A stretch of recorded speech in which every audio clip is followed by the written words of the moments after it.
Party పెట్టి 11 ఏళ్లు పవర్లోకొచ్చి ఏడాదిన్నర అవుతుంది. ఒకవైపు జనసేన చీఫ్గా, ఇంకోవైపు నవ్యాంధ్ర డిప్యూటీ సీఎంగా రెండు జోడు పదవులతో ఫుల్ బిజీగా ఉన్న పవన్ కళ్యాణ్ ఒక భారీ బహిరంగ సభకు రెడీ అవుతున్నారు. విశాఖ సాగర తీరంలో ఏకంగా 15,000 మంది జన సైనికులతో ఉత్తరాంధ్ర మీటు పెడుతున్నారు పవన్ కళ్యాణ్. విశాఖలో పవన్ సభ జనసేనకు కొత్త ఉత్తేజం తీసుకురాబోతుందా? పార్టీ ఫ్యూచర్కు సేనాని సరికొత్త రూట్ మ్యాప్ వేయబోతున్నారా?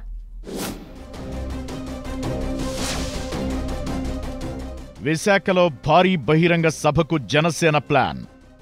15,000 మంది జన సైనికులతో మహాసభ. విశాఖ సభ జనసేనకు ఇంకా బూస్ట్ ఇవ్వనుందా?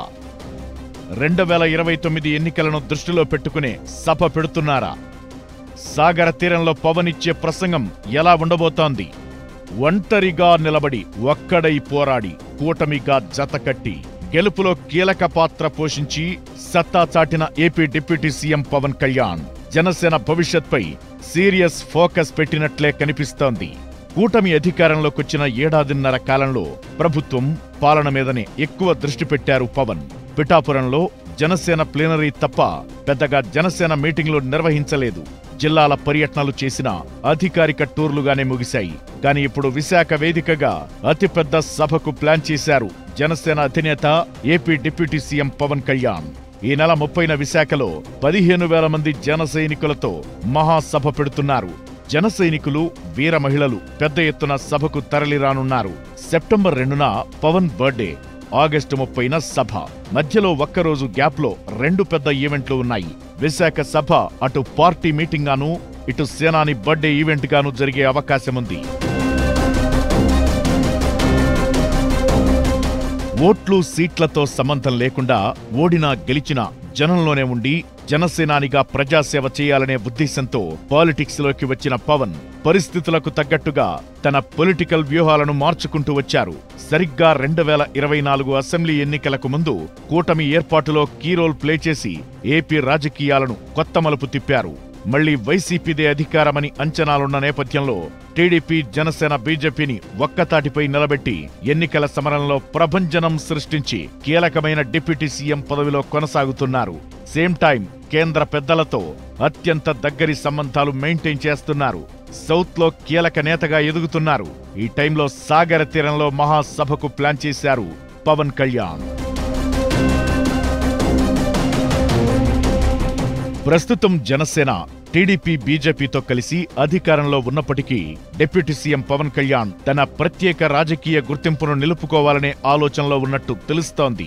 2029 ఎన్నికల సమీకరణాలను దృష్టిలో పెట్టుకుని జనసేనాని ఎలాంటి వ్యూహాలను రచిస్తారోనన్న ఉత్కంఠ రేపుతోంది. విశాఖ సభతో జనసేన భవిష్యత్ ప్లాన్ ఏంటో మరింత స్పష్టత రానుంది.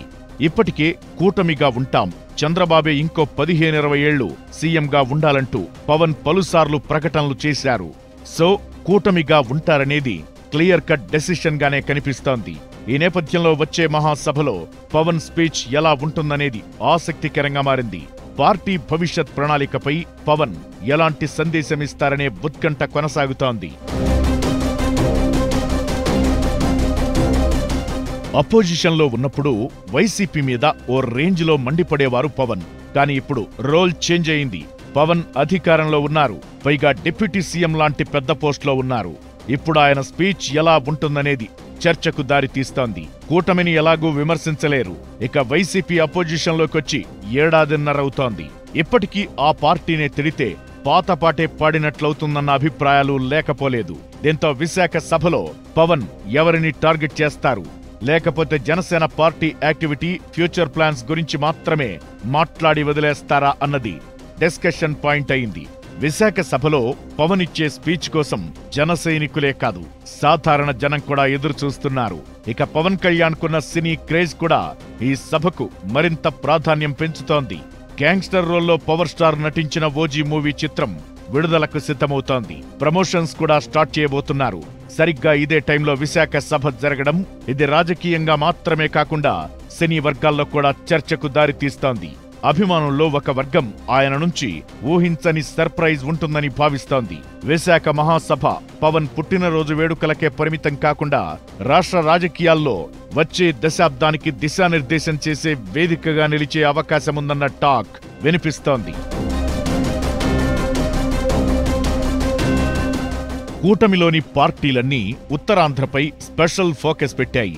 సీఎం చంద్రబాబు, మంత్రి లోకేష్ ఇప్పటికే పలుమార్లు విశాఖలో వరుస పర్యటనలు చేశారు. పవన్ కళ్యాణ్ సభ కంటే ఒక్కరోజు ముందే సీఎం చంద్రబాబు విశాఖ టూర్కు వెళ్లనున్నారు. జాతీయ క్రీడల దినోత్సవం ఈ నెల 29న విశాఖ వేదికగా నిర్వహించనున్నారు. దానికి ముఖ్య అతిథిగా చంద్రబాబు హాజరవుతున్నారు. ఈ నెల 30న జనసేన ఉత్తరాంధ్ర మీట్ ఉంది. విశాఖలో నిర్వహించే ఈ భారీ సమావేశంలో పాల్గొనడానికి పవన్ కళ్యాణ్ ఒక్కరోజు ముందే విశాఖకు వస్తున్నారు. దాంతో బాబు, పవన్ విశాఖలో ఒకే సమయంలో ఉండే అవకాశాలు కనిపిస్తున్నాయి. ఈ విధంగా చంద్రబాబు, పవన్ రాకతో విశాఖలో రాజకీయ సందడి పీక్స్కు చేరుతుందని అంటున్నారు.